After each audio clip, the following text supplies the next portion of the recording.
আবু লাহাবের স্ত্রী উম্মে জামিল, একদিকে আমার নবীর চাচি, অপরদিকে বিয়াই। হাতের মধ্যে দুইটা পাথর নিয়েছে, কাঁধের মধ্যে দুইটা বস্তা নিয়েছে। আমার নবীকে মারবার জন্য গালি দেয়, রাস্তাঘাটে চিল্লাইয়া বলতেছে মুহাম্মদ কোথায়, ওকে পাইলে পিটাইয়া মারতাম। বাংলাদেশে এমন কিছু নারী নেত্রী পাবেন যখন কারো বিরুদ্ধে কথা বলে পারে না, তাদের পর্নোগ্রাফি ইন্টারনেটে ছড়িয়ে পড়ে, বাঁচবার জন্য মৌলবাদী বলে ইসলামী আন্দোলনের কর্মীদের বিরুদ্ধে মামলা দিয়ে দেয়। ঠিক কিনা বলে? এরা কারা? এই যে উম্মে জামিলের প্রেতাত্মা।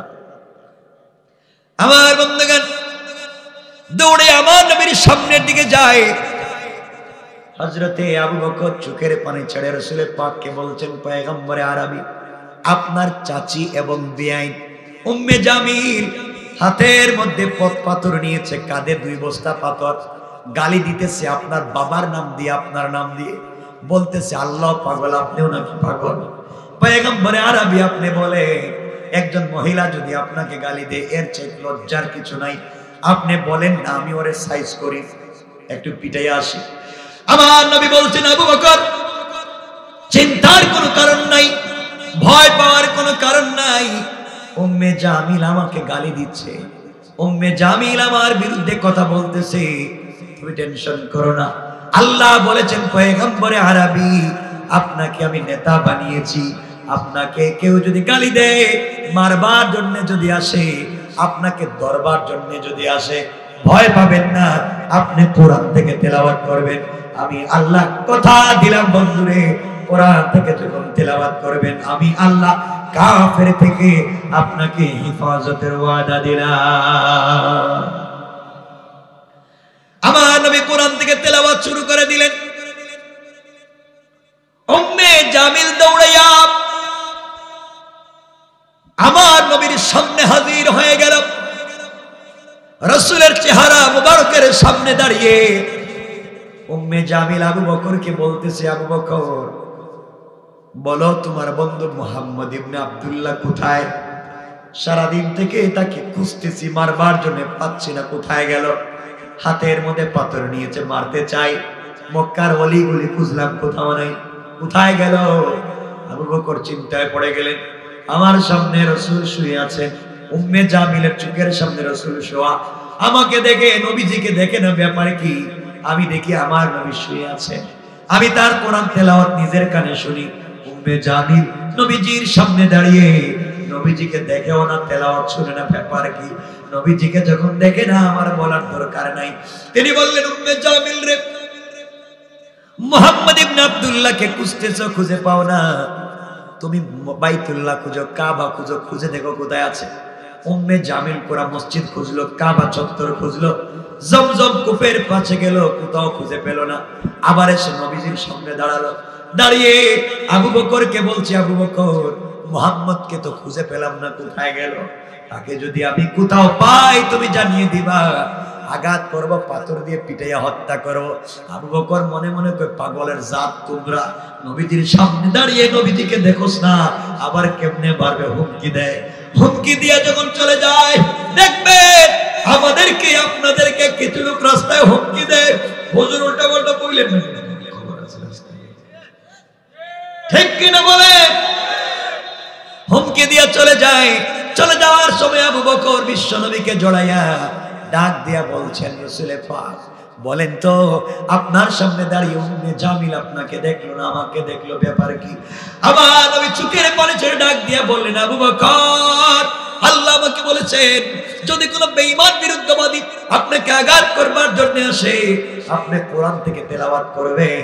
আমার আল্লাহ বলেছেন, বন্ধুরে, হিজাব মাসতুরা, আকাশ থেকে একটা গোপন পর্দা পাঠাইয়া আমি আল্লাহ ওই কাফের থেকে আপনাকে হেফাজতের ওয়াদা দিলাম। পড়েন সুবহানাল্লাহ। আল্লাহ বলে দিয়েছেন, গোলাম তোমরা যদি ওই বিরুদ্ধবাদী থেকে, নাফরমান থেকে বাঁচবার জন্য কোরআন তেলাওয়াত করো, কোরআনকে বুঝো, কোরআনকে নিজের বাস্তব জীবনে প্রতিষ্ঠা করো। আমি আল্লাহ কথা দিলাম গোলাম রে, আজও আমি আল্লাহ কাফেরদেরকে হেফাজত করবার ওয়াদা দিলাম। পড়েন না সুবহানাল্লাহ, আল্লাহু আকবার বলেন, আল্লাহু আকবার। আমার বন্ধুগণ, আমার ভাইরা, এই কোরআনকে সাথে রাখতে পারবো তো ইনশাআল্লাহ? সবাই বলেন না, আওয়াজ করে বলেন ইনশাআল্লাহ। সবাই বলেন ইনশাআল্লাহ। আমি কোরআন শিখব, কোরআন সমাজে প্রতিষ্ঠা করব, কোরআন আইন সব জায়গায় পৌঁছে দেবার চেষ্টা করব।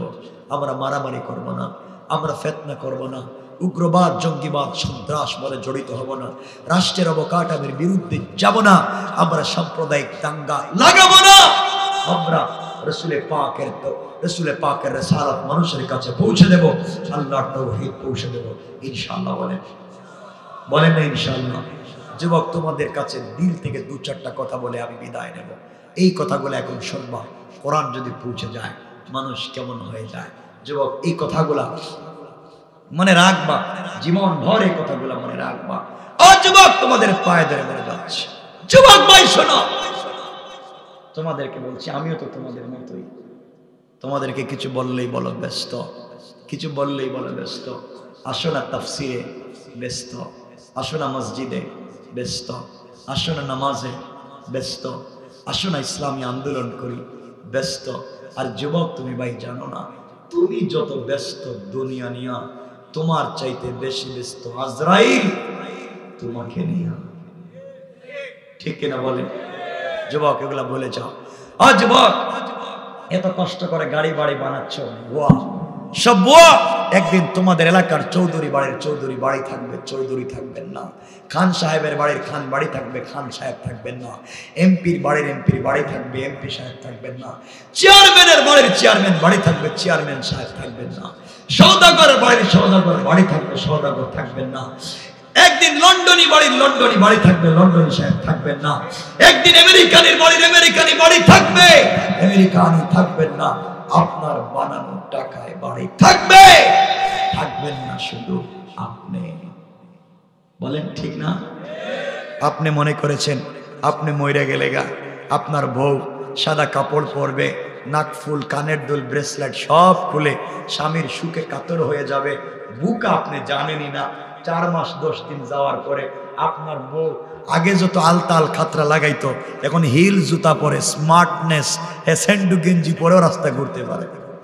ঠিক কিনা বলেন? আপনার ছেলেগুলা হয়তো কানাডা, আমেরিকা, সুইডেনে আজীবনের মতো ওখানে তারা স্থায়ী হয়ে যাবে। আপনি বাসটারের চিপায় লাশটা কবরস্থান থাকবে, একদিন আইসাও দেখে যাবে। কথা বলেন ঠিক কিনা? যুবক, তুমি নাকি বড় লেখার বাজারের সব থেকে বড় ব্যবসায়ী, তুমি মৌলভী বাজারের সব থেকে বড় ব্যবসায়ী। তোমার কানাডায় বাড়ি আছে, তোমার ব্রিটেনে বাড়ি আছে, তোমার টাকা আছে।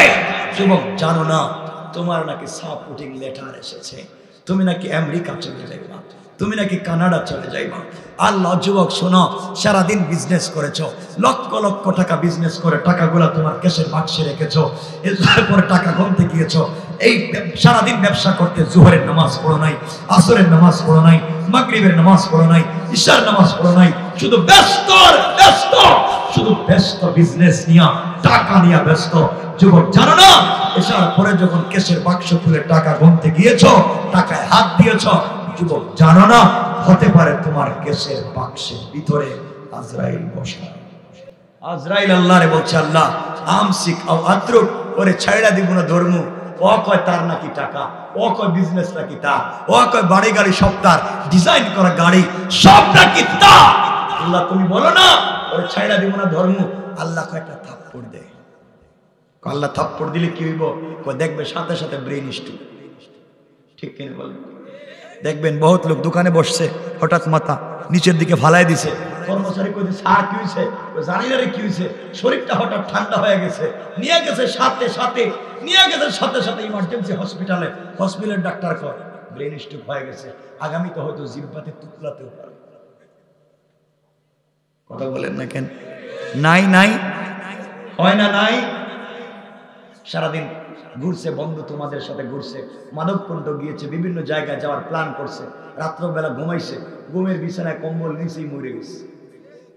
নাই? ইয়া আইয়ুহাল ইনসান মা গাররাকা বিরাব্বিকাল কারীম। ও যুবক ভাই, তোমাকে কে ধোঁকা দিয়েছে? আল্লাহ থেকে। আল্লাহ থেকে দূরে যাও না, আল্লাহকে ভালোবাসতে শিখো। যুবক তোমাকে বলছি, রবকে ভালোবাসতে শিখো না কেন? ও যুবক তোমাকে বলছি শোনো, যুবক যারা এখানে আছো, অনেকেই আছো যারা প্রেম করো, গার্লফ্রেন্ড আছে নাই? খুব ভদ্র ছেলে লাগে, মাশাআল্লাহ। প্রেম করোনি কেউ? হাত ওটা দেখি তো কার গার্লফ্রেন্ড আছে। ওরে আল্লাহ, কত ভালো ছেলে, কি ছেলেগুলা ওলি উলিয়া পর্যায়ে পৌঁছে গেছে। এত ভদ্র ছেলে এলাকা, এত মাশাআল্লাহ মাশাআল্লাহ, এটা জান্নাতুল ফেরদাউস মনে হচ্ছে। যুবক শুনো কি বলতে চাই, তুমিও প্রেম করো, তুমিও প্রেমিক, আমিও প্রেমিক। তুমি ভুল জায়গায় প্রেম করেছো। যুবক তোমার নাকি প্রেমিক আছে, তোমার গার্লফ্রেন্ড, তার চামড়া অনেক সুন্দর ডিজাইন করা, তার হাসি বিউটিফুল, তার চেহারা স্মার্ট, তার চোখ আর নাক দেখলে তুমি কুত্তার মতো রাস্তা দিয়ে দৌড়াও। তার কথা শুনবার জন্য সারা রাত না ঘুমিয়ে থাকো, তার সঙ্গে সারা রাত টেলিফোনে কথা বলো। ও যুবক, তুমি তোমার গার্লফ্রেন্ডের সঙ্গে সম্পর্ক করে বিদেশে 30 বছর কাজ করে সারা টাকা ওর পিছনে খরচ করেছো। বড় লেখা বাজারে বিজনেস করে রাত্রবেলা চুপি চুপি তার বাড়িতে খরচ পাঠাইছো, ঠিক? তুমি প্রেম করে এই মেয়ের সাথে সম্পর্ক করতে গিয়া মা বাবার সঙ্গে খারাপ ব্যবহার শুরু করেছো। নিজের ভাই বোনকে দেখতে পারো না, নিজের মা বাপকে দেখতে পারো না, নিজের আত্মীয় স্বজনকে দেখতে পারো না, পড়ালেখায় লালবাতি জ্বালাইছো। এই মেয়ের সাথে সম্পর্ক করতে গিয়ে তুমি ফেন্সিডিল ইয়াবা খাওয়া শুরু করেছো, শয়তানি আর নাফরমানি শুরু করেছো। নিজের মা বাপকে সময় দেও না, নিজের ভাই বোনকে একটা আইফোন কিনে দাও না, লন্ডনে আমেরিকা থেকে গার্লফ্রেন্ডের জন্য আইফোন পাঠাও, শয়তানি করো। যুবক জানো না, এই তোমার গার্লফ্রেন্ড যদি আজকের রাত্রে মরে যায়, 72 ঘন্টার ভিতরে তার সুন্দর চামড়া থেকে বের হবে পোকা। কথা বলেন ঠিক কিনা? তোমার গার্লফ্রেন্ড একদিন রাত্রে বলবে, দোস্ত আজকে তোমার সঙ্গে sorry, I am really sorry, তুমি রাগ করবে না, তোমার সাথে আজকে কথা বলতে পারবো না, আমার বড় বোন আসছে, তার সাথে রাত্রে থাকবো। বুকা বলে থ্যাংক ইউ, তোমার জন্য কালকে চকলেট রাখছি, তুমি নিয়ে যাইও বড় লেখা থেকে। বুকা তুমি জানো না, হয়তো তার বড় বোনের কথা বলে সারা রাত অন্যের সাথে কথা বলবে, তোমাকে বুকা বানাইয়া। তুমি তো বুকা ছেলে, বৈশা বৈশা, তুমি জানো না এরা ধোঁকা দিচ্ছে তোমাকে, লাইফ তোমার নষ্ট করতেছে। যুবক জানো না, হয়তো বলতেছে দেখো আগামী কালকে তুমি আমাকে কলেজ থেকে পিক করতে আইসো না, মোটরসাইকেল নিয়ে আইসো না, বড় ভাই আসছে, ও কিন্তু আসবে কালকে আমাকে নিয়ে যাওয়ার, তুমি এলাকায় থাকবে না, আশেপাশে আইসো না। এর অর্থ তোমার সরাইয়া আরো সাথে গেছে। মিথ্যা বলছি? সত্য। এই পথে যাইও না। যুবক তোমাকে আরো বলছে শোনো, তুমি যার জন্য সারা রাত ঘুমাও না, সারা রাত টেলিফোনে কথা বলো, সারা রাত টেলিফোনে কথা বলছো, সারা রাত জেগে তার সাথে কথা বলছো, একদিন দেখবা তোমার নাম্বার হয়তো ব্লক লিস্টে রাইখা দিছে, তোমার সঙ্গে কথা বলে না। রব বলেছেন, গোলাম তুই আমার সাথে প্রেম কর, তোর নাম্বার কোনদিন ব্লক লিস্টে রাখবো না। তুই আমাকে টেলিফোন না দিলে আমি তোকে টেলিফোন দেবো, তুই না ডাকলে আমি তোকে ডাক দেব। আয় না আমার কাছে, থাক না আমার কাছে, আয় গভীর রাত্রে একটা বার রব বলে ডাক দে, সব ব্যথা দুঃখ দূর হয়ে যাবে। আমি অভিমান করে থাকতে পারি না। ও যুবক, তুমি সারা রাত্রে যেই মেয়ের সাথে কথা বললা, লক্ষ লক্ষ টাকা যার পিছনে খরচ করলা, তুমি জানো না ঘুম থেকে উঠে ওই মেয়ে যদি তোমার থেকে স্মার্ট, তোমার থেকে টাকাওয়ালা আরেকটা যুবককে পেয়ে যায়, হয়তো তোমার মতো যুবককে ভুলে যেতে 1 মিনিটও লাগবে না। তুমি এই সুখে কি করবা? তুমি দেখবা তোমার বান্ধবী আরেকজনের মোটরসাইকেলের পিছনে বসে আইসক্রিম খাইতেছে, তুমি এই সুখে হারপিক খাইবা। তুমি আর কি করবে? হারপিক ছাড়া তোমার আর খাওয়ার কি আছে? তুমি ঘুমের ট্যাবলেট এক পাতে একসাথে খাইবা। এই শয়তানি কে শিখাবে? তুমি একটা মেয়ের জন্য মরতে যাইবা কেন? এই বুকামি করতেছো কেন? আরে বুকা ছেলেগুলা বাদ দিয়ে দাও, সব বাদ দেও। আল্লাহ তো বলছেন এগুলা বাদ দেও, ভালো পথে আসো, প্রেম রবের সাথে করো। রব তো বলেছেন তোমার জন্য ঘুমায় না, রব তো বলেছেন তোমার জন্য অপেক্ষা করে। ও যুবক শোনো, আমার রাসূলের সঙ্গে আমার রব তো প্রেম করেছেন। আমার রাসূলকে মাঝে মাঝে আমার আল্লাহ ডাক দিয়ে বলতেন, ইয়া আইয়ুহাল মুদ্দাসসির মুদাসসির ইয়া আইয়ুহাল মুসাম্মিল কুম ফাআনজির ওয়া রাব্বাকা ফাকাব্বির ওয়া সিয়াবাকা ফাতাহহির ওয়া চাদরওয়ালা চাদর খোলো। প্রেমিক বন্ধু হাবিবুল্লাহ কম্বলের নিচ থেকে বের হও। ও বন্ধু, তোমার সাথে 1000 বছরের প্রেম আমার, আমি তোমাকে আরশে আজিমে আনলাম, তুমি খাদিজার কম্বলের নিচে। আল্লাহু আরশে ইস্তাওয়া, আমি আরশে আজিমে। এটা কি ভাল লাগে? এক জায়গায় তুমি, এক জায়গায় আমি, ভাল লাগে না। বন্ধু, খাদিজার কম্বলের নিচ থেকে বের হও, ফাতেমাকে আরেক জায়গায় রাখা দাও, খাদিজাকে ঘুম পড়াইয়া দাও, একটাবার ঘুম থেকে উঠো, তুমি ঘুমাইবা।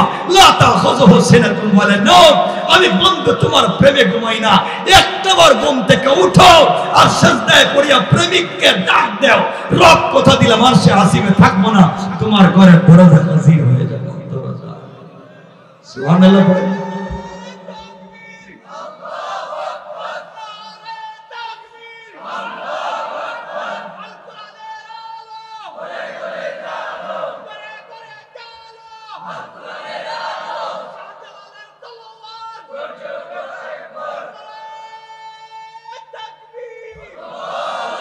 আমার বন্ধুগণ, সেই রব তোমাকে ডাকতেছে। রাসূল তো ডাক দেন। দেখো যুবক, তোমাদেরকে আরেকটা কথা কষ্ট হচ্ছে, রেখে দিন। তোমাদেরকে বলছি, গুনাহ করেছো না, আল্লাহর কাছে যাও না, আল্লাহকে ডাক দাও না। কি হয়েছে তোমার? জিনা করেছো, এই তো। মদ খেয়েছো, এই তো। ঠিক মতো নামাজ পড়ো না, এই তো অপরাধ। তো কি হয়েছে তোমার? রব বলছেন, এদিকে আয়, আমার কাছাকাছি আয়। কথা দিলাম কেউ জানে না তুই কি করছিস, আমি জানি। আমি কথা দিলাম তোর সবকিছু গোপন রেখে দিব, আর আমার নিজের হাতে তোকে মাফ করে দিব। আসমান আল্লাহর কাছে বলছে, আল্লাহ ইদাস সামাউন শাক্কাত, তুমি বলো না আসমানটা ভেঙে দেই, সবগুলো না ফরমান।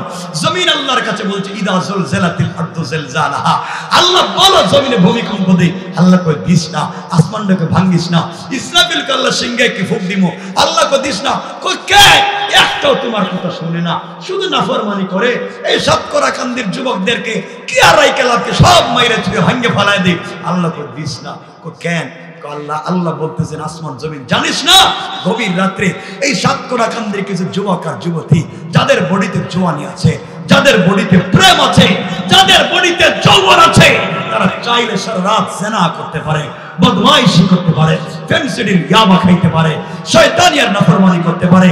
ওই যুবক আর যুবতী ঘুমায় না, গভীর রাত্রে আরামের বিছানা ছেড়ে দেয়, ঠান্ডা পানি দিয়ে ওযু কইরা সিজদায় পড়ে যখন সুবহান রাব্বিয়াল আলা বলে ডাক দেয়, আমি আরশে আজিমে থাকি না, তার ঘরের দরজায় হাজির হয়ে মাফ করে দেয়। গোলাম যখন সিজদায় পড়ে আল্লাহকে ডাক দিয়া বলে সুবহান, আল্লাহ বলেন, এই ফেরেশতারা এটা কি বলছে? আল্লাহ বলছে, সুবহান, তুমি নাকি পবিত্র, সে নাকি অপবিত্র। আল্লাহ বলছেন, ও কি আমাকে জীবনে দেখছে? আল্লাহ জিন্দেগি তো দেখে নাই, না দেখে বলছে তুমি পবিত্র। সে বহুত অন্যায় করছে, সে অপবিত্র। আল্লাহ বললেন, সাব্বাহতানি, অবশ্যই আমি পবিত্র। আর গোলাম আমাকে না দেখে স্বীকার করবার কারণে সাব্বাহতুকা, গোলাম দুনিয়ায় তোকে বানালাম পবিত্র, আর আখিরাতে দিয়ে দিলাম বিনা হিসাবে জান্নাত। গোলাম যখন সিজদায় গিয়ে পড়ে আলা, তখন আল্লাহ ফেরেশতাদেরকে বলেন, কি বলছে? আল্লাহ ও বলছে, আলা তুমি নাকি বড়, সে নাকি ছোট। আল্লাহ বলেন, এতদিন পরে নিজের ছোট মনে করছে, আমারে বড় মনে করছে। যা যা, বহুত গুনাহ করছিস। আলাইতানি, আমি আল্লাহ বড়, আর তুকেও আলাইতুকা, তোকে বড় বানাইয়া বহুত পয়গম্বরদের আগে জান্নাতের ফয়সালা করে দিলাম। সুবহানাল্লাহ পড়ে।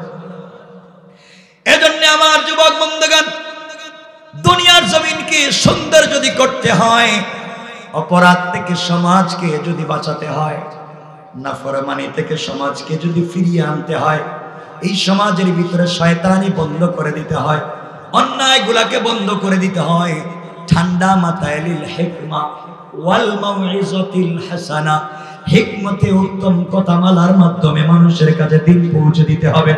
আল্লাহ বলেছেন, গোলাম রে, তোমরা যখন সঠিকভাবে দিন মানুষের কাছে পৌঁছে দিবা, আমি আল্লাহ কথা দিলাম তোমাদের জিন্দেগির গুনাহগুলোকে maaf করে জান্নাতি বলে ফয়সালা করে দিতে আমি আল্লাহ 1 মিনিটও দেরি হবে না। বলেন সুবহানাল্লাহ, আল্লাহু আকবার। বলে আর লম্বা করতে চাই, আমার জন্য দোয়া চাই। রাত্র কাটায় কাটায় 11:30, আর দরকার না। খুব ঠান্ডা বাতাস আসতেছে, কষ্ট হচ্ছে আর না।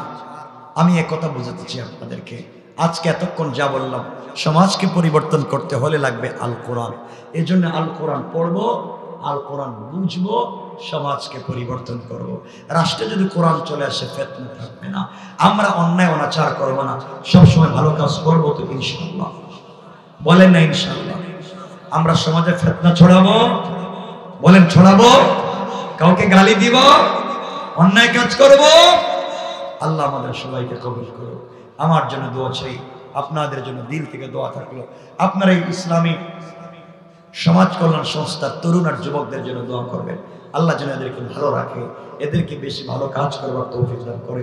সবাই সাপোর্ট দিবেন, সবাই ভালোবাসবেন। আল্লাহ আমাদের সবাইকে কবুল করুন। সবাই বলেন আমিন।